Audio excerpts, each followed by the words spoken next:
Bienvenidas, bienvenidos. Espero que en el streaming nos estén escuchando, igual que nos escucháis aquí en el Salón de Actos. Gracias a todos y a todas por venir en un día como hoy que no invita a nada a salir de casa, no invita. Pero bueno, viene Antonio Amado y se llena el Salón de Actos, o sea que esto es maravilloso.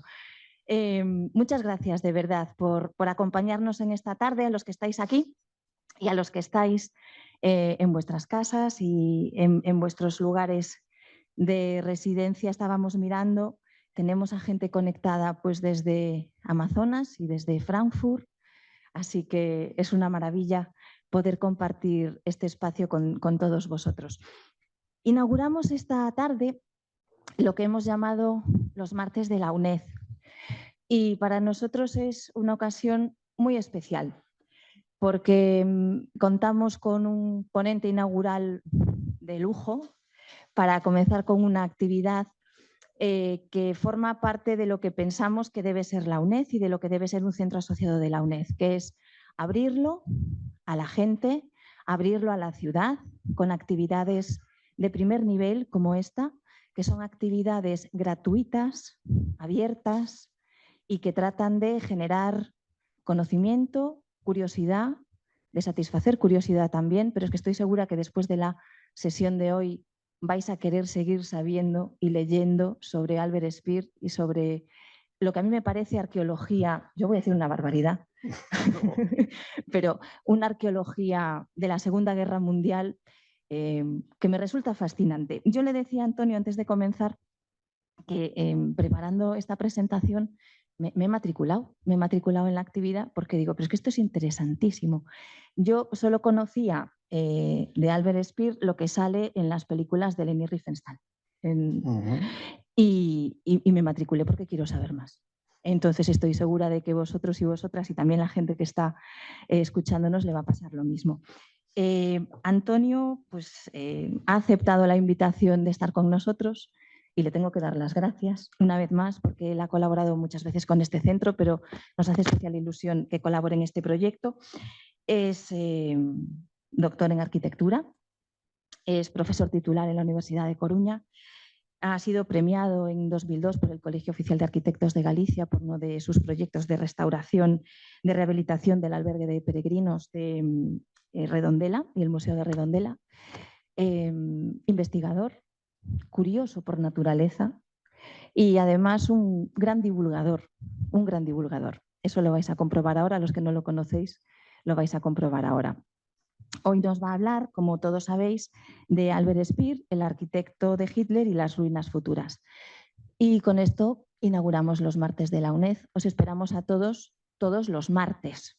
Todos los martes tenéis una cita, todos los martes con nosotros en este salón de actos, en este espacio que creamos por y para vosotros, para que disfrutéis, para que aprendáis y para que os acerquéis a la UNED, que es vuestra casa. Tenéis las puertas abiertas. Bienvenidos a todos. Gracias, Antonio. Gracias.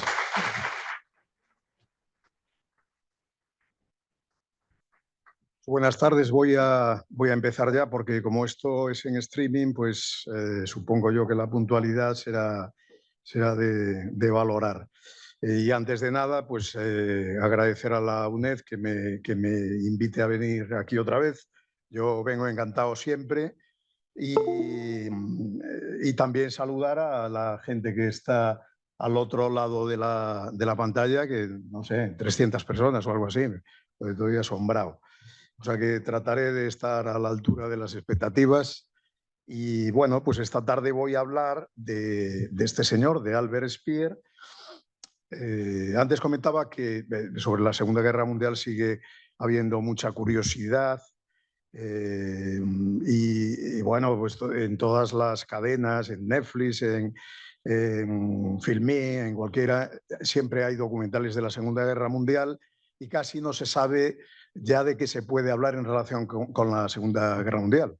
Pero el caso es que se siguen desclasificando documentos y la información sigue llegando. Entonces, pues siempre sale algo más, siempre se puede exprimir el limón un poquito más. Yo trataré de enfocar esto como una charla de divulgación, pero sobre todo trataré de ser un poco original en lo que se refiere a la arquitectura y en lo que se refiere al título que pone aquí de las ruinas futuras, que yo creo que es un tema bastante curioso. Bueno, yo agradecería que se apagase la luz de arriba para que se vea bien la pantalla y voy a ver si me da un poquito de luz para poder hablar, para poder leer mis notas. Bueno, pues aquí tenéis a Albert Speer, que es como, por lo visto, lo pronuncian los alemanes, como espía, pero sin la E inicial, espía. Albert Speer. Y bueno, pues este fue un arquitecto alemán, como sabréis, realmente mucho más conocido por ser el arquitecto, digamos, oficial de Hitler, que por su propia arquitectura. Y, por supuesto, también por el papel que desempeñó en la Segunda Guerra Mundial en el gobierno nazi. Este hombre era de Mannheim, de una ciudad alemana, nació en 1905 y era de una familia de arquitectos, tanto su padre como su abuelo, y por lo menos uno de los hijos, tuvo 6 hijos, por lo menos uno de ellos era arquitecto también. Una familia liberal y que, pues nada, siguió la tradición, terminó la carrera, buen estudiante, terminó la carrera con 22 años y como millones de alemanes de esa época, de finales de los años 20, principios de los 30, pues quedó fascinado por Adolf Hitler a raíz de una conferencia a la que asistió. Bueno, Ortega y Gasset decía ya en esa época, en el libro En la rebelión de las masas, si no recuerdo mal, que consideraba a Hitler un demagogo elocuente, que yo creo que es un calificativo que encaja muy bien con la personalidad de Hitler y un poco el secreto también de esa fascinación por la que les decía a los alemanes lo que realmente querían oír. Aquí tenéis a Albert Speer pues muy joven, con 19 años, estaría supongo estudiando arquitectura todavía, y aquí ya lo tenéis muy pocos años más tarde, porque a los 24 años se afilió al partido nazi. Pues era un arquitecto joven, ambicioso, narcisista también, pero además, aparte de eso, era un tipo muy trabajador y muy eficaz en la gestión de la construcción, en la gestión de las obras y en la gestión de la arquitectura que proyectaba en general. El caso es que lo contrataron, por medio de un amigo le presentaron, creo que, si no recuerdo mal, a Goebbels. Le encargaron unas pequeñas obras de reforma del partido nazi. El caso es que esas pequeñas obras las resolvió con eficacia y con rapidez. En muy poco tiempo estaba todo terminado, quedó al gusto de los nazis y se las enseñaron a Hitler y Hitler pues quedó encantado y rápidamente dijo que quería conocer a este chico. Bueno, lo conoció con, no sé, 26, 28 años o por ahí. Speer recuerda que cuando fue a conocer a Hitler a su despacho, se quedó impresionado. Se quedó impresionado porque Hitler estaba desmontando y limpiando su pistola, su revólver, que ya pues debe ser bastante impresionante y bastante... En fin. Bueno, el caso es que se entendieron muy bien desde el principio. Se entendieron muy bien, se conservan muchas fotografías como estas que veis y son inseparables. Realmente Hitler y Speer, esta es una foto posterior, pero bueno, Hitler y Speer estaban en contacto, se veían casi todos los días, casi todas las mañanas para hablar de arquitectura y realmente Hitler siempre descuidó muchísimo sus obligaciones como presidente del gobierno. Eso es conocido. O sea, incluso en los momentos en los que la guerra estaba en su máximo nivel, pues Hitler perdía horas y horas entretenido con cantidad de cosas, como por ejemplo pues la arquitectura. Todos sabemos que Hitler pues, fue un pintor y un arquitecto frustrado, y como muchos dictadores, con una querencia por la megalomanía espectacular. Total que cuando llegó al poder, por fin pudo jugar a la arquitectura. Jugar a la arquitectura con todos los medios posibles y con todo y sin ningún límite. Él se consideraba a sí mismo un erudito en arquitectura. Pero en realidad la cultura arquitectónica de Hitler, a pesar de que tenía 1000 y pico libros de arquitectura, no sé si se los leyó, si metabolizó todo lo que leyó o qué, pero sí que tenía 1000 y pico libros de arquitectura, y su formación en arquitectura pues era muy desordenada y muy limitada, porque él lo que le interesaba sobre todo era una época de la arquitectura como podría ser el siglo XVII y XIX más bien. Lo demás no le interesaba prácticamente nada, y tampoco le interesaban, pues, por supuesto, las vanguardias y la arquitectura del siglo XX. Por otra parte, también sí que tenía un interés por los grandes imperios de la antigüedad. Y los grandes imperios de la antigüedad, básicamente, pues era el egipcio, griego y romano. Entonces, eso sí que era algo que le tiraba mucho. Bueno, el caso es que a Hitler, le pareció que Speer, que ese chico de 28 o 29 años, pues era idóneo para sus planes urbanísticos a gran escala. Entre otras cosas, Speer era 16 años más joven que Hitler. Y Hitler decía, bueno, pues si me muero, si me matan, que es posible, pues por lo menos quedará este chico continuando todas las obras que quiero hacer para el Tercer Reich. De manera que después bueno, lo convirtió en su mano derecha y, como decía, pues se pasaba gran parte del día debatiendo con Speer sobre esos grandes proyectos del Tercer Reich. Terminó nombrándolo inspector general de edificios, con plenos poderes, con 32 o 33 años. Eso quiere decir que tenía medios económicos limitados y cientos de técnicos, arquitectos, ingenieros, delineantes, lo que quisiera, a sus órdenes. Podía hacer prácticamente lo que quería Hitler y, entre comillas, lo que podía aportar él. Entonces, bueno, hay que decir también que Hitler o que Speer no era solamente un técnico obediente, porque eso es un poco la imagen que todos teníamos y que yo también tenía. O sea, Hitler elucubraba con grandes construcciones y Speer sería el que ponía esos proyectos en la realidad. Había que hacer unos proyectos de ejecución y él era un técnico, un buen gestor. El caso es que no era tan así, o sea, eso sí que lo era, pero además también era bastante megalómano, o por lo menos Hitler le contagió su megalomanía. De hecho, en uno de sus escritos dice textualmente: también yo me sentí embriagado por crear testimonios históricos de piedra para anticipar con ellos una aspiración milenaria. Realmente esta gente estaba en los mundos de Yuppie, o sea, estaba pensando ya en, bueno, como Hitler decía, voy a crear un Reich que dure 1000 años, bueno, 1000 años por lo menos.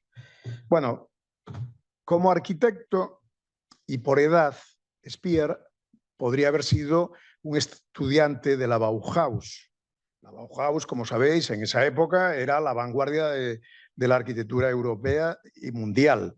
Entonces, allí pues estaba Walter Gropius, Mies van der Rohe, toda la gente, toda la plana mayor de la arquitectura. Sin embargo, Speer, por edad, coincidió con varios de estos en la universidad, pero nunca se identificó con el racionalismo de la arquitectura, con las vanguardias. Con toda esa arquitectura que surge en el periodo de tiempo de las entreguerras, entre la Primera y la Segunda Guerra Mundial. Realmente su héroe era este hombre, Heinrich Deschenaux, que era un arquitecto alemán que había sido profesor suyo y que Bueno, defendía una arquitectura bastante desfasada en su época, una arquitectura pues ya que parecía más del siglo XIX, y estaba muy interesado sobre todo en temas, digamos, en la arquitectura, digamos, artesanal. O sea, nada de arquitectura vanguardista de acero y vidrio, como la de Mies van der Rohe y otros arquitectos. Bueno, entonces Tesenau, por otra parte, también era más que nada un profesor de arquitectura. Había dado clase en varias universidades alemanas, pero tenía un pequeño problema. El problema es que era judío, y entonces ya sabéis que los judíos y los nazis eran como el agua y el aceite. O sea que poco a poco dejaron de encargarle proyectos oficiales y él se fue dedicando a la enseñanza. De todas formas, hay que decir que por lo menos en los últimos años Tesenau también supo evolucionar y hacer cosas como esta, que es una piscina pues, del año 29 que no está nada mal. Bueno, era judío y de hecho Albert Speer colaboró con él en la universidad y de hecho también años más tarde tuvo que interceder por él, supongo que en las SS o en la Gestapo, para que pues no se lo llevasen preso o a un campo de concentración. Bueno, nada que ver con todo esto, por supuesto, la arquitectura de Speer y la de Tesenau. Entonces, incluso hay pues, escritos de Speer que cuando tenía 50 años decía, una cosa está clara, que yo a mis 28 años no entendía la Bauhaus, pero es que ahora, a los 50, tengo la íntima convicción de que el rascacielos de cristal encaja solo en el sector industrial. O sea, que el tipo de arquitectura moderna, entre comillas, de las vanguardias del racionalismo y todo esto, él lo veía como algo, como una especie de arquitectura industrial, pero no adecuada para edificios residenciales, representativos, gubernamentales y todas estas cosas. Bueno, entonces vais a ver que realmente Speer tenía mucha suerte, porque estaba siempre en el momento oportuno y en el lugar oportuno. Y esto pues ya empezó cuando este señor de la izquierda, Paul Trost, era el arquitecto oficial del partido nazi y de repente falleció. Falleció, que yo sepa, por causas naturales. Entonces, inmediatamente Hitler lo sustituyó por Speer, con 28 años. Bueno, y uno de los primeros proyectos que le encargaron a Speer en el año 33-34 fue este, el Zeppelinfeld. El Zeppelinfeld lo habréis visto en muchísimos documentales, es el lugar de las manifestaciones nazis que filmaba Leni Riefenstahl con las antorchas y tal. Bueno, esto tenía capacidad para 340.000 personas. Supongo que la mitad desfilaban y la otra mitad en los graderíos. Se llamaba Zeppelinfeld porque había sido el campo de aterrizaje, el aeropuerto de Zeppelines, un aeropuerto de Zeppelines. Y entonces a Speer le encarga Hitler directamente conseguir un lugar que textualmente le decía que quería el mayor artefacto de propaganda nazi que pudiese proyectar. Bueno, entonces había que transformar esto, bueno, por supuesto la Cruz Gamada, todas estas cosas. Ya veis que un tipo de arquitectura más en la línea del siglo XIX o de Schinkel, en fin. Y resulta que Speer sorprendió a todos con una idea que realmente era una idea muy sencilla y súper eficaz. Además, espectacular, espectacular. Aparte de la construcción de los graderíos, que pueden ser más o menos interesantes, a Speer se le ocurrió, yo no sé si tenía algún referente anterior o no, pero por lo que yo sé, pues no. Entonces se le encargó, o sea, se le ocurrió colocar una serie de proyectores antiaéreos de la Luftwaffe, exactamente 130 proyectores antiaéreos, de los que iluminaban el cielo para los bombarderos. Y aquí lo veis a la derecha uno de ellos. eran unos tremendos proyectores que se dice que alcanzaban 7 kilómetros de altura. La luz alcanzaba 7 kilómetros de altura. Bueno, coloca 130 proyectores formando un rectángulo y bueno, de día no pasaba nada, pero de noche tenía que ser espectacular. Hay unas fotos impresionantes. Resulta que todos estos proyectores creo que estaban separados 12 metros. Entonces formaban una especie de recinto virtual que era como una gran catedral dentro de la cual esas 300 y pico mil personas estaban dentro y estaban totalmente abducidos. Bueno, aquí las grandes manifestaciones también, con antorchas y todo eso, y bueno, fue un éxito total. Ya os digo, un planteamiento muy sencillo, pero un éxito total. Bien, por otra parte, bueno, todos los grandes imperios de todas las grandes civilizaciones de la antigüedad tuvieron siempre una ciudad representativa. O sea, el Imperio Romano y Roma, Atenas y Grecia, bueno, París, Viena, etcétera, etcétera. Entonces, Hitler era consciente de esto, perfectamente consciente, y consideraba que con toda su megalomanía, con todas sus aspiraciones para el Tercer Reich, para el imperio que iba a desarrollar, el Berlín de los años 20, 30 no era suficiente. No era suficiente. Entonces quería una ciudad tanto o más representativa que todas estas que acabo de decir. Entonces para eso había que demoler gran parte de Berlín. Y todo lo que se iba a construir iba a ser a lo bestia.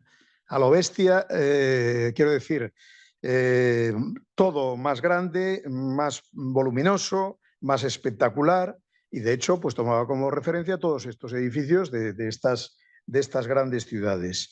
Bueno, entonces resulta que a esta nueva ciudad se le iba a llamar Germania. No el nuevo Berlín ni nada de eso, Germania. Y esto calculaban que estaría terminado en el año 1950. O sea que quedarían pues unos 15 años de trabajo. Por otra parte, hay que tener en cuenta una cosa. El crack del 29 de Estados Unidos, desde luego hundió la economía americana, pero también la alemana.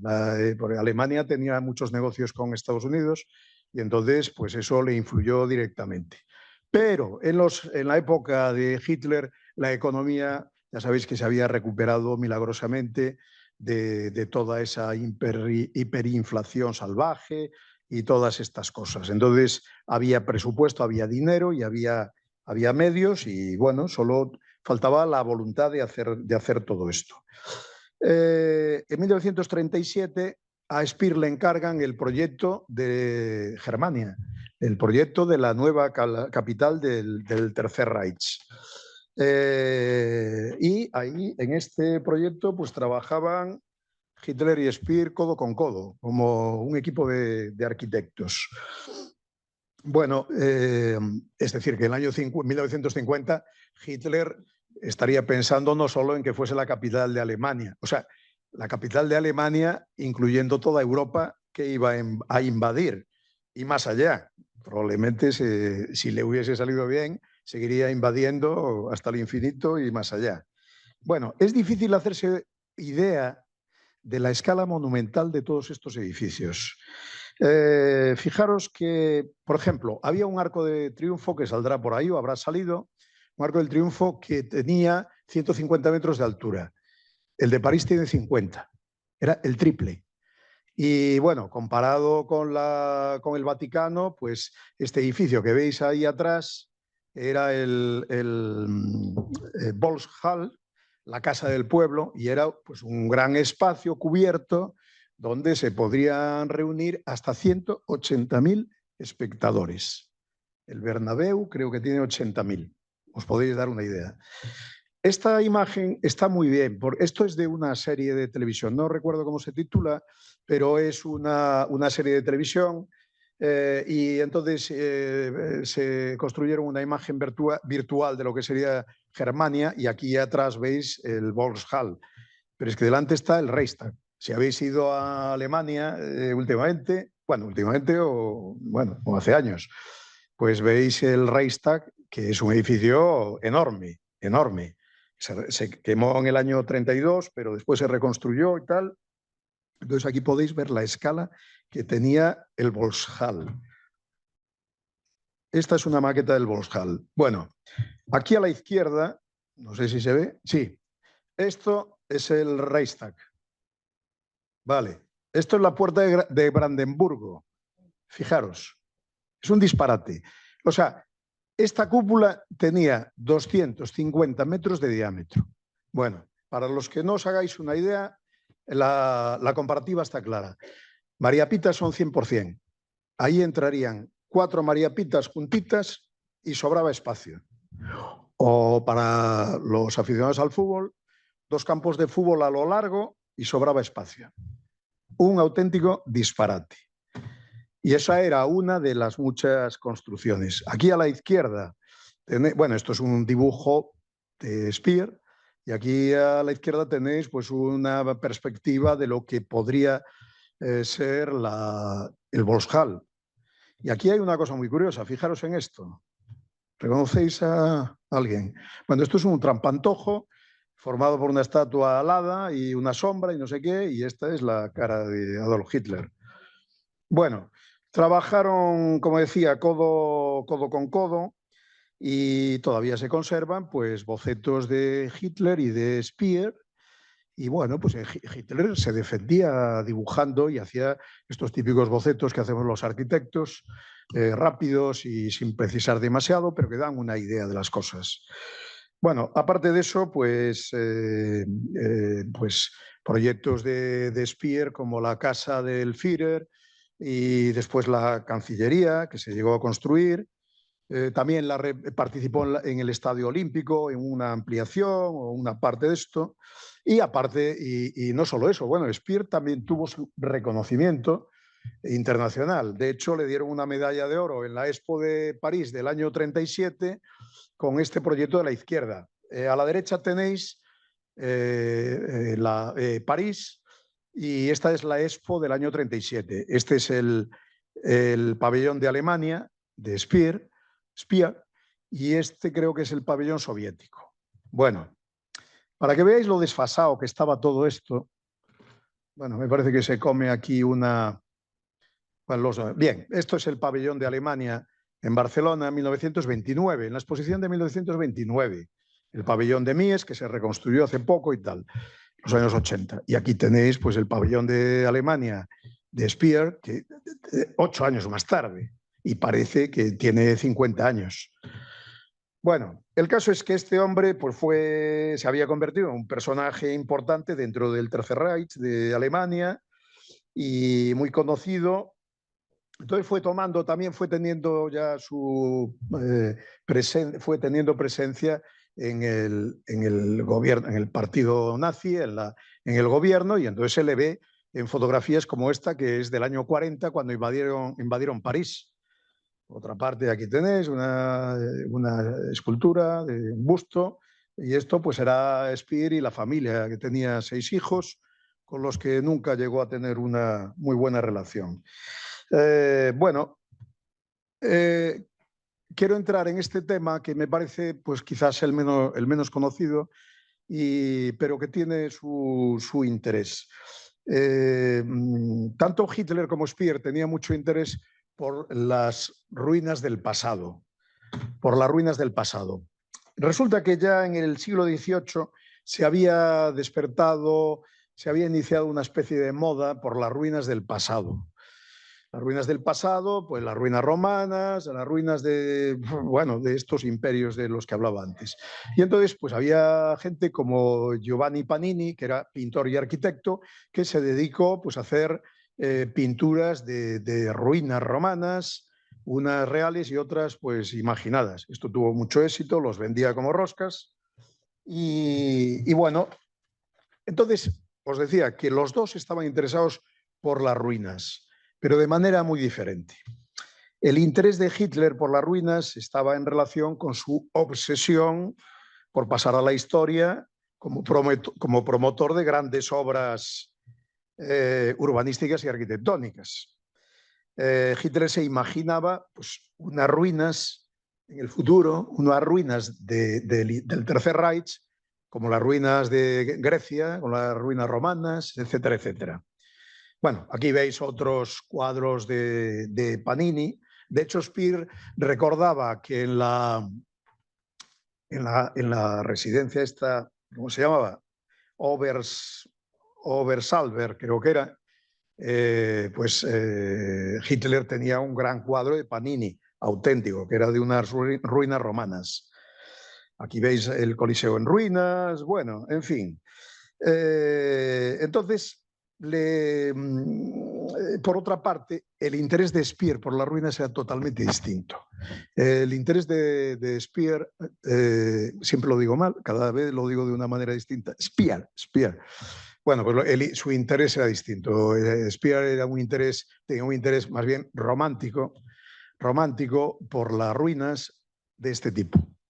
Castillos alemanes de la Edad Media, tal, pues cantidad de castillos en ruinas que están repartidos por Alemania, como en el centro de la meseta española, en fin. Bueno, entonces, de hecho, Speer coleccionaba cuadros, grabados, y le interesaba mucho. Todo. A los dos les interesaban mucho estas cosas. El caso es que un día, cuando iba a construir el Zeppelin Feld, que acabamos de ver hace un momento, pues tuvieron que demoler construcciones antiguas que estaban ocupando sitio. Unas de ellas eran unos hangares de tranvías en Nuremberg. Entonces, pues, Speer estaba al cargo de las obras, hace una visita de obra y se queda horrorizado, porque resulta que las ruinas de lo que estaban demoliendo pues era algo parecido a esto. O sea, construcciones de hormigón armado en la que de repente aparecían las armaduras, los hierros oxidados y, bueno, que daban una imagen que no le gustaba nada y que desde luego no tenía nada que ver con las ruinas idealizadas que tenían del pasado. O sea, que pensaba, si algún día nuestras ruinas, mis edificios, se van a convertir en algo así, es que es horrible. Daremos una imagen decadente y una imagen para nada digna ni elegante. El caso es que esos restos no se iban a parecer, como decía, en nada a las ruinas que tanto les gustaban a ellos. Lo que le llevó a proponer al Führer que los nuevos edificios que iban a construir evitasen en lo posible las estructuras metálicas o de hormigón armado, que pues eso porque serían inadecuadas para un imperio del pasado. O sea que no se construirían con técnicas vanguardistas de la época, básicamente hormigón armado, sino que se levantarían en lo posible con bloques de piedra, como estos edificios, como la Cancillería del Tercer Reich, obra de Speer, que se llegó a terminar. Bueno, entonces esto suponía era una decisión totalmente retrógrada, porque esto suponía volver a construir como 50, 80, 100 años atrás. Y entonces tenían que renunciar a muchas cosas, entre otras cosas una cúpula de 250 metros de diámetro construida en piedra. Yo no sé cómo podría hacerse. De hecho, cuando empezaron a hacer los cálculos ya se encontraron con que la cimentación malamente iba a aguantar todo ese peso. Era un auténtico disparate. Y bueno, pues estos son dibujos del propio Speer. Aquí ya dibuja el Volkshalle en ruinas, el Volkshalle que todavía no se había construido y ya se lo estaba imaginando en ruinas. Bueno, el caso es que Hitler estaba hablando de un Reich que iba a durar 1000 años por lo menos, y Speer estaba pensando en las ruinas de la decadencia. Bueno, el caso es que habla con Hitler, nada se podía hacer sin la autorización de Hitler, y a Hitler le convence. Dice, pues tiene toda la razón, es muy lógico. Speer, de hecho, escribió un texto que se llamaba Las ruinas, la teoría del valor de las ruinas. Y entonces escribió un texto y habla con Hitler, le plantea todo esto, a Hitler le parece de maravilla y da orden, decreto ley, de que todo lo que se construya, en lo posible que sea así. Y bueno, Hitler, Speer, se pasó el resto de su vida dibujando ruinas romanas y ruinas futuras. Bueno, hay una referencia aquí de 1830 del Banco de Londres, que también era un banco en el que el arquitecto John Soane pues preveía cómo quedarían las ruinas de este banco en el futuro. Bueno, estos son ruinas del ruinas reales del Zeppelinfeld, pues de ahora.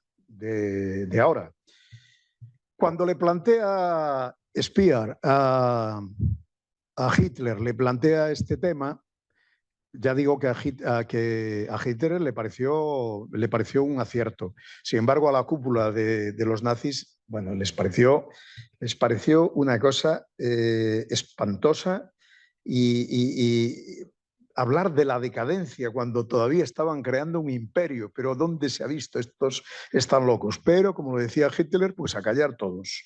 El material básico, como veis aquí, sería piedra. Y hasta los muros de las construcciones se tenían que construir teniendo en cuenta que si dentro de X años o siglos perdían la cubierta, los muros de piedra no se viniesen abajo, para que formasen unas ruinas bonitas y elegantes. Bien, aquí veis las ruinas del Zeppelinfeld, todo esto, tal. Y bueno, hasta entonces llegamos al año 42. Llegamos al año 42. ¿Y qué pasa en el año 42? Pues en el año 42, Speer, que siempre había estado en el sitio oportuno, en el momento oportuno, resulta que de repente está en el sitio oportuno, pero en el momento más inadecuado. ¿Qué es lo que ocurre? Pues simplemente que se le acaba su carrera de arquitecto en febrero de 1942. Diréis vosotros, ¿qué precisión? Pues sí, señor. ¿Qué es lo que ocurre? Bueno, pues resulta que había hasta entonces, Speer estaba al margen de la guerra. Estaba allí en su estudio con sus proyectitos, nadie le interrumpía, de vez en cuando, bueno, Hitler lo visitaba todos los días y de vez en cuando lo llamarían para algún tema representativo.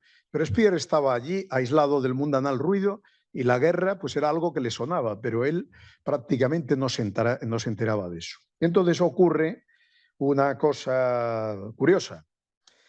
Resulta que, bueno, Speer estaba estresado y sobrecargado de trabajo con todos estos encargos, pero como decía, pues estaba al margen de la guerra.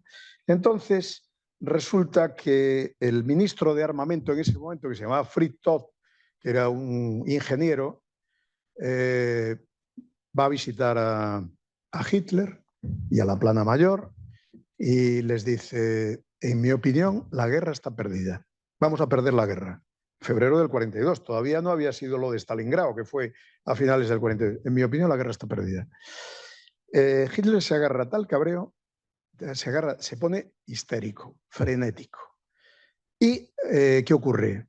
Bueno, se va con lo despiden con cajas destempladas y se va al aeropuerto a coger un avión que lo iba a transportar, pues no sé si al frente o a otro sitio. Speer le dice, mi Führer, o bueno, no sé cómo tal, voy a aprovechar y voy con él en el avión porque vamos al mismo sitio. Le dice, de ninguna manera, usted se queda aquí. Usted se queda aquí. Bueno, la orden. Se queda Speer y el avión despega y a los pocos metros estalla en el aire y allí se muere Todt. O sea que Speer salvó la vida, ¿no? Salvó la vida milagrosamente. A las 5 horas, bueno, Hitler dio orden de que no se investigase el accidente. Y a las 5 horas de morirse Todt, ¿quién era el nuevo ministro de Armamento? Albert Speer. Se acabaron los proyectos, se acabó la arquitectura, las visitas de obra y tal. A partir de ahora, ministro de Armamento y Producción Bélica, 1942. Le cambian el uniforme, por supuesto, y Speer se lo toma en serio. Bueno, ya veis aquí la cara, tampoco era una cara de mucha alegría, Él, que estaba feliz en Berlín, pues ya a ver armamento, tal. Realmente, por lo que parece, lo hizo muy bien porque planteó una organización empresarial de las fábricas de armas. Realmente era un puesto muy apetecible y todos los militares, los generales y tal, estaban deseando ese carguito. Bueno, poco tiempo, una vez que se supo que Todd había muerto, no les dio tiempo. Entonces, Speer se lo tomó como si fuese un proyecto de arquitectura. Diagnosticó el problema, las fábricas de tanques están fallando por esto, los cohetes no sé qué. Por otra parte, tenemos fábricas en los países invadidos que podrían fabricar material que después nosotros ensamblarían aquí. O sea, le da una vuelta. Algunos dicen que exageró y que presentó informes falsos, pero el caso es que la producción de armamento se triplicó en un momento muy delicado para la guerra. Bueno, entonces, aquí lo veis, Speer, en ninguna de estas fotos parece que esté demasiado contento. Y por otra parte, pues Speer demanda continuamente mano de obra. A mitad de la guerra habían fallecido 4 millones de alemanes, la mayoría hombres, que eran los que estaban en el ejército. 4 millones. Entonces, ya habían llevado prácticamente a la mayoría de la gente joven posible al frente. Bueno, había 4 millones, después los que estaban vivos, pues muchos más, seguramente, en esa época. Entonces se quedaron sin mano de obra. Y pues nada, se les ocurre, o sea, no tardaron un minuto en coger a prisioneros de guerra y ponerlos a trabajar en las fábricas. Curiosamente, esto estaba autorizado por la Convención de Ginebra, ¿os suena? De la Primera Guerra Mundial. Si un país está en guerra con otro, pues los prisioneros, ¿por qué no van a trabajar? Bueno, pues aquí las fábricas de aviones y aquí fábricas de armamento, pues con prisioneros de guerra. Bueno, en esta se termina la guerra y llegamos al famoso juicio de Nuremberg, que se celebra en varios meses a partir de 1946. Y aquí está la plana mayor del gobierno nazi en el banquillo. Unos cuantos se suicidaron y otros, por ejemplo, bueno, se suicidó Goebbels, se suicidó Goering durante los días del juicio y algunos más. Y los otros pues fueron allí a ver qué pasaba. Bueno, Goering todavía aparece por aquí con gafas de sol. Bien, aquí tenéis a Speer detenido inmediatamente, por supuesto, y preparando su declaración para el juicio de Nuremberg. En el banquillo de los acusados, y aquí tenéis más o menos las condenas. Ya veis, cadena perpetua, a la horca, absuelto, algún caso, perpetua, absuelta, tal, y por ahí arriba, por aquí está Speer, 20 años de cárcel. Bueno, dentro de lo que cabe no fue una condena demasiado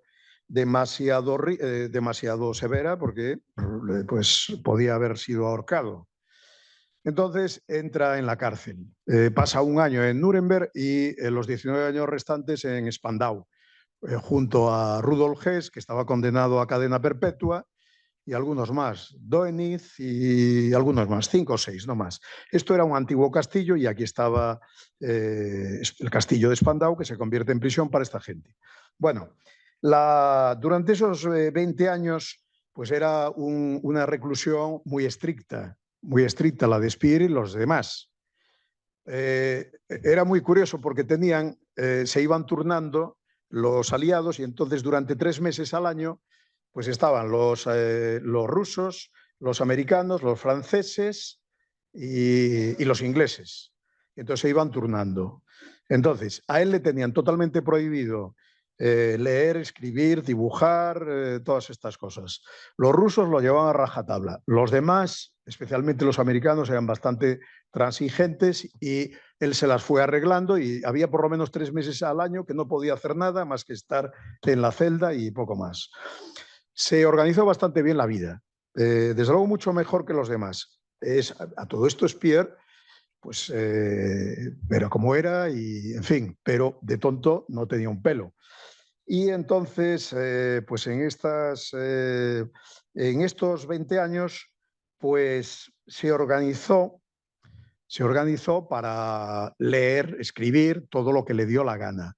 Y después, por otra parte, pues también tenía claro que no se podía anquilosar. Por lo visto, Rudolf Hess estaba todo el día metido en la cama y toda la noche. Y él dijo, esto no puede ser, son 20 años, yo entro con 41 y saldré con 61, como mucho. Bueno, entonces, esto es Spandau, aquí ya veis que tenía muchos jardines, y entonces él se organizó la vida para que en los ratos que tenía para pasear, pues estaba caminando todo el rato por los jardines. Y entonces se organizó una película mental muy curiosa, que dijo, empezó a hacer cálculos, y dice, bueno, 20 años, voy a dar la vuelta al mundo, imaginariamente, ¿no? 20 años, pues me toca 2.000 kilómetros al año, tal, 8 o 10 kilómetros al día, si no sabe mal las cuentas, o 12. Y entonces voy a dar la vuelta al mundo en mi imaginación, caminando. Entonces se dedicó a leer libros de geografía, a ver fotografías, tal, y él iba caminando y él, pues esto es Polonia, aquí tiene que estar la catedral, aquí tiene que estar. Y bueno, pues con eso se entretuvo durante todos estos 20 años. Al final debió de hacer mal las cuentas porque terminó en México. O sea, lo soltaron y entonces iba por México. Entonces creo que hizo 30.000 kilómetros. 30.000 kilómetros.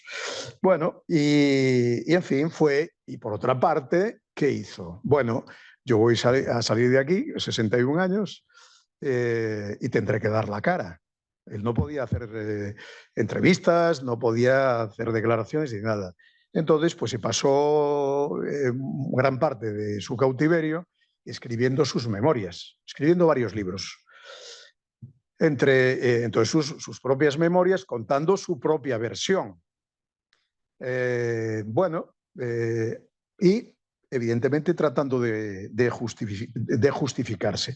También, pues trabajando un poco de jardinero, por allí en los jardines de Spandau, ya lo veis aquí, pues envejecido, y después haciendo también memoria, recuento de lo que había sido su carrera de arquitecto. La gran mayoría de lo que había construido se había destruido.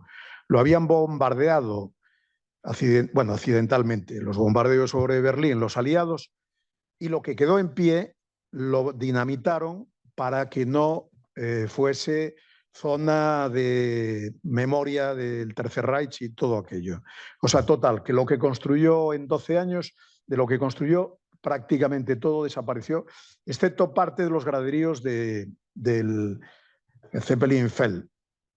Y también él, ya un poco desengañado, un poco amargado, un poco tal, pues dijo, escribió que realmente de lo que se sentía más orgulloso era de la Catedral de la Luz, que posiblemente fuese su idea más ingeniosa.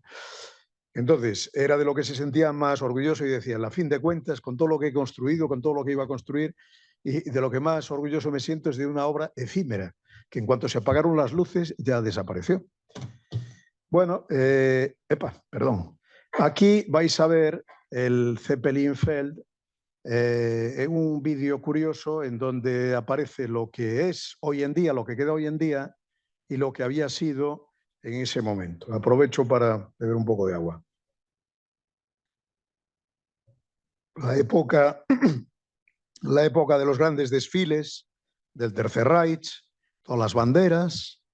Y bueno, es un vídeo con poca calidad, pero curioso, interesante para ver. Entonces ahí pues fue donde este era el palco. Yo estuve ahí hace muchos años y todavía no había esos jardines que se ven ahí. Fijaros, bueno, esas grandes manifestaciones que hemos visto todos en los documentales, y ahí estaba Adolf Hitler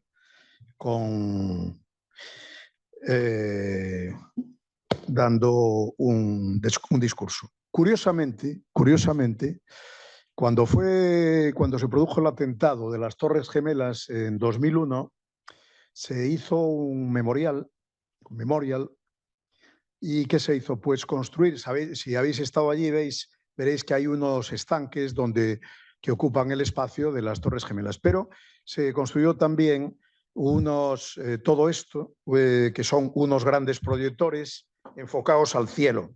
Bueno, con tecnología moderna y tal, pero que claro, es inevitable la referencia a la Catedral de la Luz de Speer. Sin embargo, pues nadie quiere mentar la bicha y casi nadie, muy pocas veces se habla de esa referencia de Speer. El caso es que, bueno, lo encienden todos los años, hubo algunos años que no y al final, pues bueno, no sé, tengo entendido que siguen encendiendo. Yo nunca lo vi así y tal. Bueno, y esto, retomando el tema de las ruinas, resulta que Alve Speer, os dije que cambió de presidio. O sea, estuvo un año en Nuremberg y después lo llevaron en avión a Berlín, a Spandau está en Berlín. Y eso fue un viaje en avión y fue la primera y única vez que salió de los muros de la cárcel. Entonces, desde allí se pudo ver pues algo parecido a esto. Es decir, Berlín totalmente destrozado. Yo no sé si cayeron 75.000 toneladas de bombas o algo así. Y eso fue en lo que se había convertido pues, un Berlín irreconocible. Entonces, él reflexionaba en sus memorias que con todo lo que había hablado con Hitler de las ruinas del futuro, de todo esto, ver estas ruinas no tenían nada que ver con lo que yo se imaginaba. Es que ni siquiera cuando salió de la cárcel podía orientarse en Berlín, totalmente reconstruido. Estos son restos de la Cancillería, de uno de los edificios que había llegado a levantar. Y por fin, en el año 66, pues fue liberado. Bueno, tenía hora y media, no la voy a agotar, ¿eh? Llevo 50 minutos, yo creo que 10 minutos, 15 minutos y ya termino. ¿Qué pasó? En el año 66, los aliados no le perdonaron ni un día ni un minuto. Entró en la cárcel a las 12 de la noche del día tal de 1946 y salió el mismo día, en el año 66, exactamente, no tuvo ni tercer grado, ni permisos, ni nada.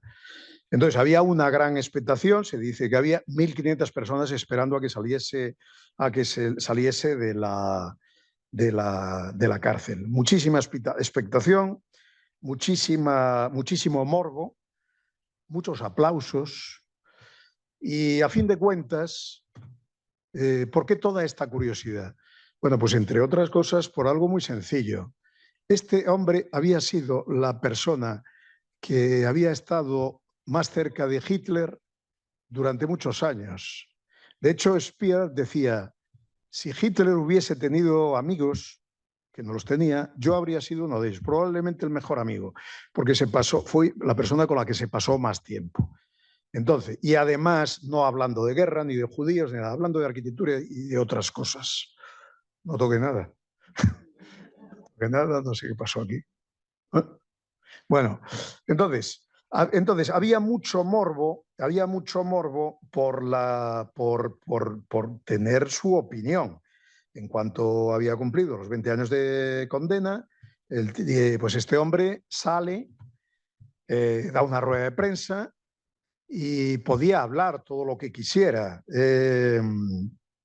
Bueno, pues esta es una rueda de prensa y había mucha curiosidad. Todo lo que podían contar los demás, Goering, Dönitz, bueno, otros que estuvieron en la plana mayor del gobierno nazi y que podían hablar, no eran tan interesantes. Eran como más brutos, eran o militares o o nazis un tanto descerebrados. Y en cambio Speer parecía un tío más sensato y más razonable. Como no había podido hablar en 20 años, pues claro que había mucha curiosidad. Speer duró 15 años más, se murió en 1981. Y pues durante sus años de condena, durante esos 20 años de condena, le dio para escribir varios libros, que en cuanto salió, publicó y ganó un dineral. Ganó un dineral con los derechos de autor. Uno de ellos es este, Memorias, y este otro, Diario de Spandau. Bueno, yo me leí los dos porque es un tema que me interesa, la Segunda Guerra Mundial y estas cosas, me leí los dos y entonces pues saqué varias conclusiones que a lo mejor no estáis de acuerdo, ¿no? O sí, pero bueno, más o menos ha sido un poco como resumen. Él en estos dos libros, por una parte, reconoce que había estado fascinado por Hitler en su juventud, pero que poco a poco se fue desengañando y se fue decepcionando con él. En cualquier caso, no estuvo entre el grupo de los militares que atentaron contra Hitler, os acordaréis. Pero bueno, cada vez le iba decepcionando más y desde luego que había perdido el norte por completo, que no se enteraba de nada, que era un histérico y que, en fin. Por otra parte, y eso pues es interesante, explica con muchos detalles cómo era realmente Hitler en las distancias cortas. En las distancias cortas, o sea, pues que era un vago, que se desentendía por completo de la guerra, que las decisiones eran caprichosas. A fin de cuentas, Hitler en la Primera Guerra Mundial había llegado a cabo y de estrategia militar y todo eso no sabía nada, no tenía por qué saber. Entonces, muchísimas decisiones perdieron la guerra en parte por él. Bueno, pero claro, nadie lo había conocido tan de cerca y nadie sabía tantos detalles y tanto morbo. Él asimismo se consideraba, pues básicamente un tecnócrata, un tanto apolítico, muy trabajador, muy centrado en sus grandes proyectos arquitectónicos hasta el año 42 y casi ajeno a la guerra hasta entonces. Sabía que había una guerra, pero pues él estaba allí en su estudio. Bueno, concede muchas entrevistas, bueno, un momento, y otra cosa, algunas cosas más. Asegura que no le pudo decir que no a Hitler cuando lo nombró ministro de Armamento y Producción Bélica, que no tenía alternativa. Puede ser, porque eso era una orden. O sea, no es que dijese, ¿le interesa a usted el cargo de consejero? No, usted va a ser el nuevo ministro de Armamento, a la orden. Bien, asegura Speer que ese trabajo se lo tomó como un encargo más, como si fuese un proyecto de arquitectura, como una dirección de obra, y bueno, que se lo entretuvo mucho organizando las fábricas de manera eficiente, porque se dio cuenta que realmente eran un caos. Después, tema tabú. Speer se desvincula de temas delicados como el Holocausto y su verdadero lugar en el gobierno. Entonces él dice, bueno, aunque les parezca increíble, el gobierno nazi estaba muy compartimentado. Entonces había cosas de las que yo no me enteraba, como otras no se enteraban de lo que estaba haciendo yo. Estaba totalmente compartimentado y a Hitler no le interesaba que hubiese demasiada interrelación. Entonces, yo esto del Holocausto, pues lo niega. Yo lo que sí había oído que la intención de Hitler era llevarse a todos los judíos a Madagascar, a una isla por ahí, a Madagascar. Bueno, después, bueno, más o menos estos son los argumentos, estos que defendió Speer en sus memorias y en el juicio de Nuremberg. Y además debió de hacerlo bastante bien porque al juez le coló. Es decir, él salió con solo 20 años de cárcel. Claro, él se preparó muy bien su defensa, su propia defensa. Entonces se presentó como un técnico, como un técnico, digamos, apolítico. Pero, de todas formas, él hizo algo que los otros no hicieron, que fue reconocer su culpabilidad. Formaba parte de un gobierno y lo que hizo el gobierno, me siento responsable. Bueno, como los otros no lo hicieron, o por lo menos no lo hicieron tan radicalmente, pues parece ser que el juez, ese juez que en la película del juicio de Nuremberg está, el actor es Spencer Tracy, si no recuerdo mal. Bueno, entonces, bueno, pues el caso, eso fue su historia, eso fue lo que contó y pues unos se lo creyeron y otros no. Desde luego fue un personaje totalmente polémico al terminar la guerra y durante los 15 años que vivió. Pero, bueno, os dije que ganó un pastizal con todas estas cosas y le daba entrevistas a todo el que se la pedía, periodistas, la BBC, historiadores y todo el mundo, porque él quería justificarse. Hay entrevistas, por ejemplo, del ABC, del periódico madrileño ABC, con Speer, incluso con Playboy. Ya veis aquí, yo recuerdo que cuando era un chaval decíamos que, hombre, es que tiene unas entrevistas muy buenas. Vale. Do you think he was ever mad? No, not in the way of being alienated. He is eccentric. Possibly he is also has a kind of hysteria sometimes, but not alienated. Bueno, Speer era un tío elegante, culto, preparado, de modales exquisitos, y cuando todos los que lo entrevistaban estaban encantados, estuviesen de acuerdo o no con lo que decía, pero por lo menos ya veis, las formas eran tal. Durante la cárcel, por cierto, había aprendido inglés y francés. Bueno, habla un inglés un poco especial, limitado, pero bueno. Las entrevistas las respondía en inglés, en francés o en alemán, claro.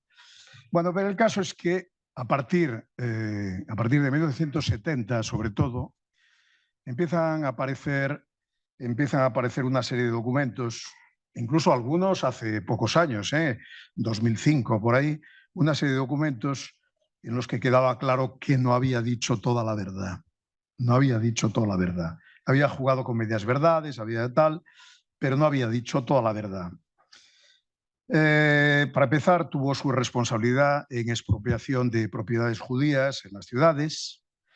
Hay algún proyecto firmado por él de ampliación de Auschwitz. Y por otra parte, pues en los años 70 o por ahí, se supo que había vendido o intentado vender una colección de cuadros que habían sido expropiados a los judíos, perdón.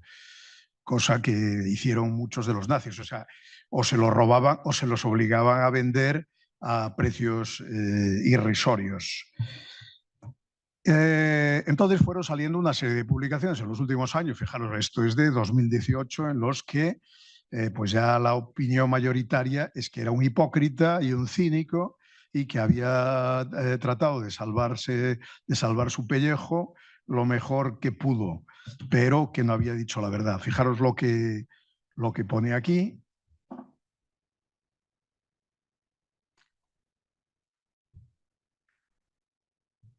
Bueno,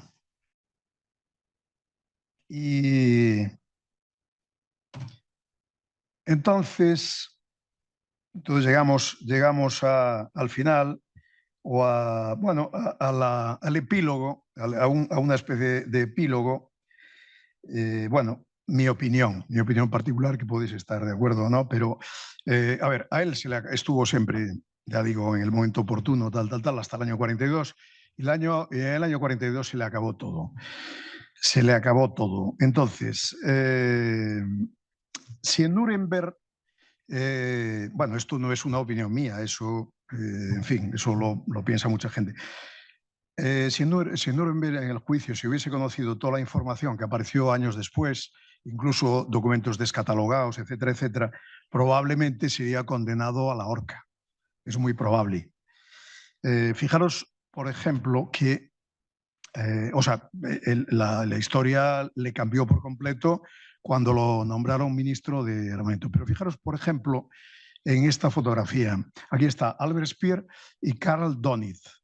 Karl Dönitz fue un almirante de la Marina que era el responsable de los submarinos alemanes, de los U-Boot, que hundieron tantos barcos y todo eso. Era el responsable. De hecho, bueno, incluso 2 de sus hijos murieron en los submarinos. Bueno, Karl Dönitz tuvo una responsabilidad tremenda en la guerra y no solo eso. Ojo, cuando se suicidó Hitler, el gobierno nazi siguió un poco tiempo, 10 días, una semana o algo así. ¿Y qué fue el que siguió como presidente del gobierno? Karl Dönitz, que era al que había nombrado su sucesor. Pues bien, Karl Dönitz, en el juicio de Nuremberg, fue condenado, bueno, a solo, es un poco irónico y tal, pero a 10 años de cárcel. Speer a 20. Y Dönitz básicamente lo condenaron no por ser presidente del gobierno, no por los submarinos y tal, sino por algo que era, porque se probó que había dado orden de que cuando los submarinos torpedeasen barcos aliados, no se recogiese a los supervivientes. Vale.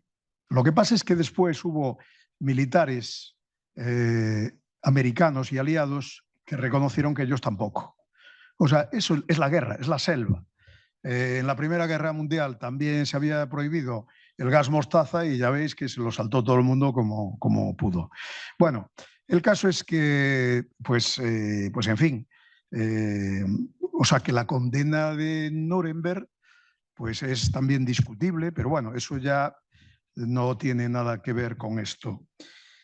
Lo que sí, mi opinión personal, bueno, que si hubiese trabajado en el año, después del año 42, si no lo hubiesen nombrado nunca ministro de Armamento y si hubiese seguido trabajando en su estudio en los proyectos nazis o proyectos suyos, yo, en mi opinión, probablemente hubiese salido libre en Nuremberg. Es posible. O sea, ¿estaba en el gobierno nazi? Sí, bueno, estaba, como otros que salieron libres. ¿Se había involucrado? Bueno, no, yo no sabía nada, yo estaba ahí trabajando a las órdenes de Hitler y haciendo proyectos. Entonces, en mi opinión, yo creo que se habría salvado. Pero, bueno, pues el caso es que no se salvó porque pues, lo nombra un ministro y ya empezó a asumir unas responsabilidades muy fuertes. Pero bueno, todo esto ya se sale, ya son especulaciones y que ya se salen, que no tienen tampoco mucho sentido en esta charla que se termina exactamente aquí. O sea que nada más. Muchas gracias por vuestra atención.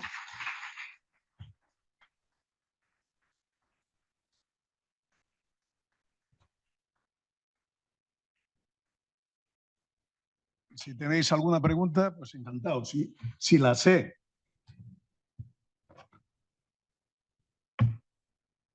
No se ven las fotos. Perdona, quería hacer una pregunta sobre esas torres de luz, si es una innovación de ese señor o si él toma la idea de algún otro lugar. Yo ya lo comenté, yo no conozco otra referencia. No, pero bueno, puede ser, porque nadie inventa nada. O sea, pues a lo mejor, yo no lo sé, pero sí que había una referencia en algún sitio. Pero realmente son proyectores militares, ya veis, de 2 metros de diámetro o lo que sea. Bueno, es que estaba un poco distraído porque dice aquí, alguien dice que no se ven las fotos, pero no todos. Bueno, no lo sé. Se quedó la pantalla en la foto de la salida de Spandau. Bueno, pero los que no estáis aquí, me habéis oído y básicamente ya no fue mucho, ¿no? Y bueno, con lo que conté yo creo que se podía. Bueno, entonces sigo con tu tal. A mí se me ocurre proyectores tan potentes solo serían militares. ¿Para qué se iban a construir? ¿Para qué se iban a construir proyectores para usos civiles? Un proyector de 1,5 metros, 2 metros de diámetro, lo lógico sería que solo fuese, como en este caso, de la Luftwaffe. O sea que, bueno, es posible que se le ocurriese a él, sí.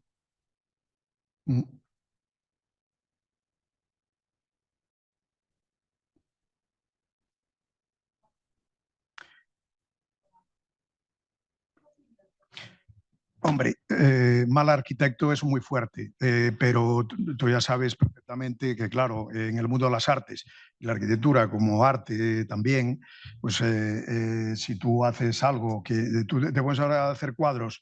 El otro día vi a Johnny Depp, no, creo que era Johnny Depp, haciendo unos cuadros que eran Andy Warhols ahora, en el año 2025. ¿Qué interés tienen? Hombre, tenía interés en el año 70 y tantos cuando los hacía él, pero el momento oportuno, cuando tú estás innovando, cuando tú estás creando cosas que no se han hecho antes, pues evidentemente tiene un valor que no se puede comparar, ¿no? Entonces ahí siempre están los cabezas de serie, los que están innovando. Entonces la opinión de la Bauhaus, hombre, yo no sé exactamente, nunca leí a nadie de la Bauhaus que opinase sobre Speer. Yo creo que simplemente lo ignoraban. Claro, simplemente lo ignoraban. Y él, pues a pesar de haber coincidido con gente de los racionalistas en la universidad, no los entendía. Es que decía, es que en las memorias dice, la verdad es que no entiendo, en los años 60, cuando aún estaba en la cárcel, no, en los años 50, no entiendo por qué se les valora tanto. ¿Por qué se les valora tanto a Walter Gropius, a tal? Porque realmente yo creo que es una arquitectura industrial, pero sin embargo no, es que no entiendo nada. No, o sea que no, yo creo que simplemente lo ignoraban.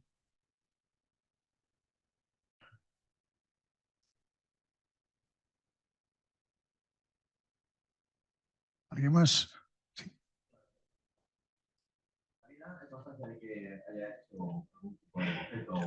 Speer, sí, lo intentó, pero no pudo, no puedo hacer casi nada.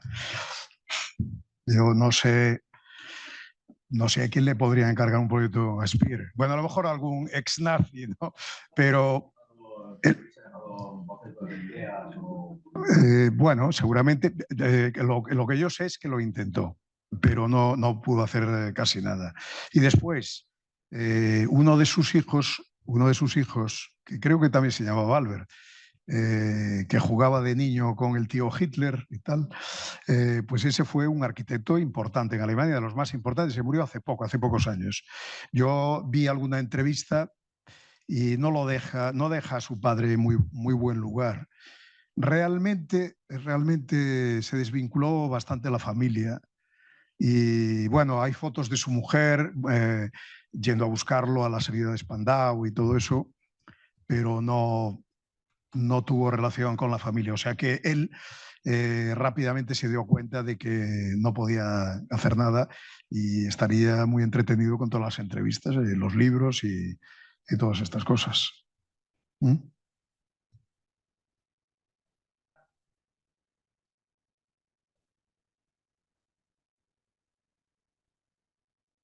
Ah, me suena, sí, sí. Sí.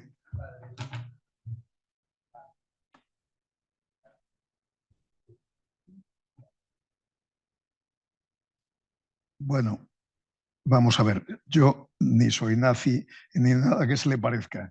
De Speer han hablado, algunos se han referido a él como el nazi bueno. No puede haber nazis buenos, ¿no? Bueno, ¿qué quiero decir? A mí no es un personaje que me simpatice. Yo leí las memorias y bueno, pues se justifica bastante bien. Después leí otras cosas y dije yo, coño, nos ha tomado el pelo a todos. O sea, se podía entender hasta cierto punto su puesto de tecnócrata y tal. Bueno, con todo esto, ¿qué quiero decir? No salvó a su hermano, pero es que fíjate que lo acabo de decir, Doniz no pudo salvar a sus hijos, que tuvieron que ir en los submarinos y el 80% de los tripulantes de los submarinos nazis se murieron. Entonces, no creo que fuese fácil, ¿eh? aunque fueses espía. ¿Qué más? Bueno, habría, claro. Habría. Lo que pasa es que igual también sería dar un ejemplo que no sé.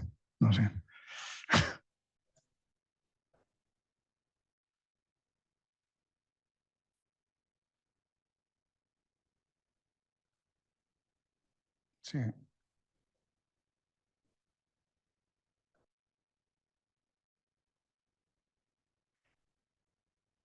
Claro, cuando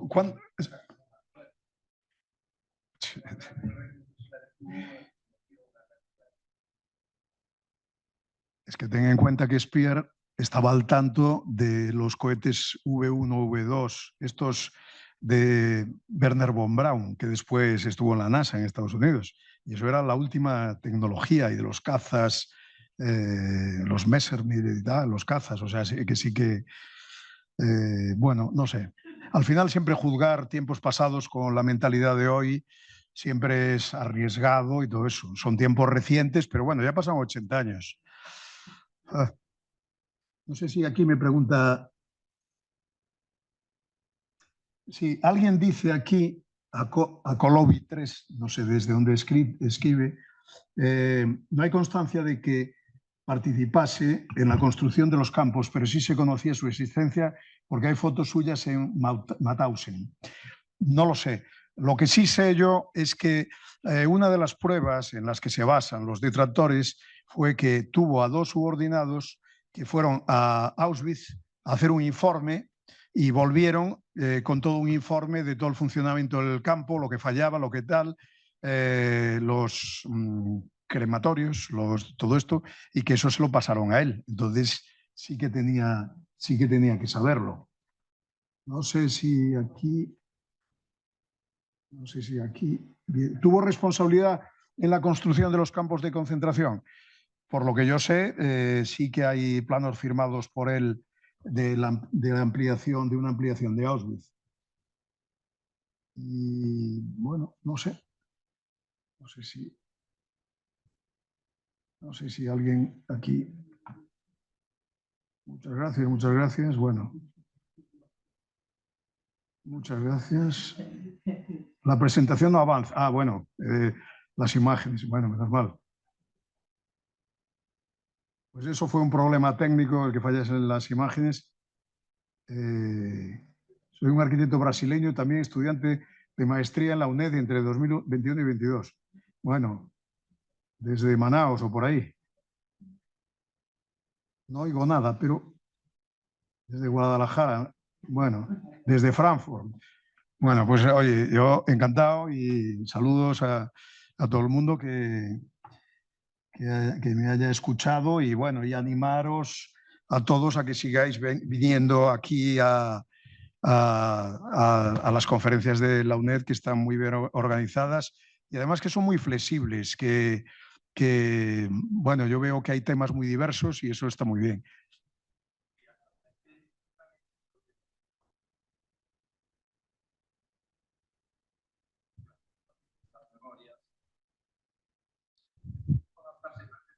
A lo que quería y crear la imagen arquitectónica de ese resto, porque realmente la imagen para más o menos, pero graciosa. Que tiene un paralelismo con él. Sí. Hombre, yo tanto como genio no lo considero, pero lo que sí se me olvidó decir, y estoy totalmente de acuerdo, es que Speer fue totalmente coherente en su arquitectura con el Tercer Reich. Y entonces él trabajó muy bien 2 cosas: la imagen del poder y el poder de la imagen. Entonces eso, que se supo adaptar, sí. Bueno, también hay gente que dice que fue un ejecutor y que hay bocetos, o sea, los primeros bocetos de la Volkshall eran de Hitler. Bueno, el Hitler estaría loco, pero libros de arquitectura e interés por la arquitectura tenía.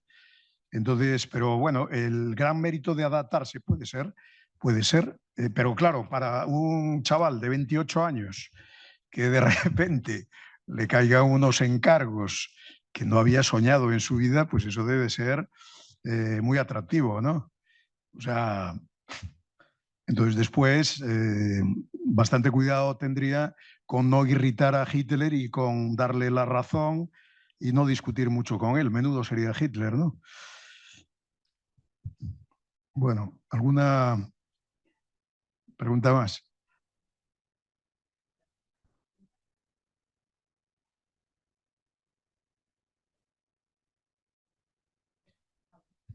Sí.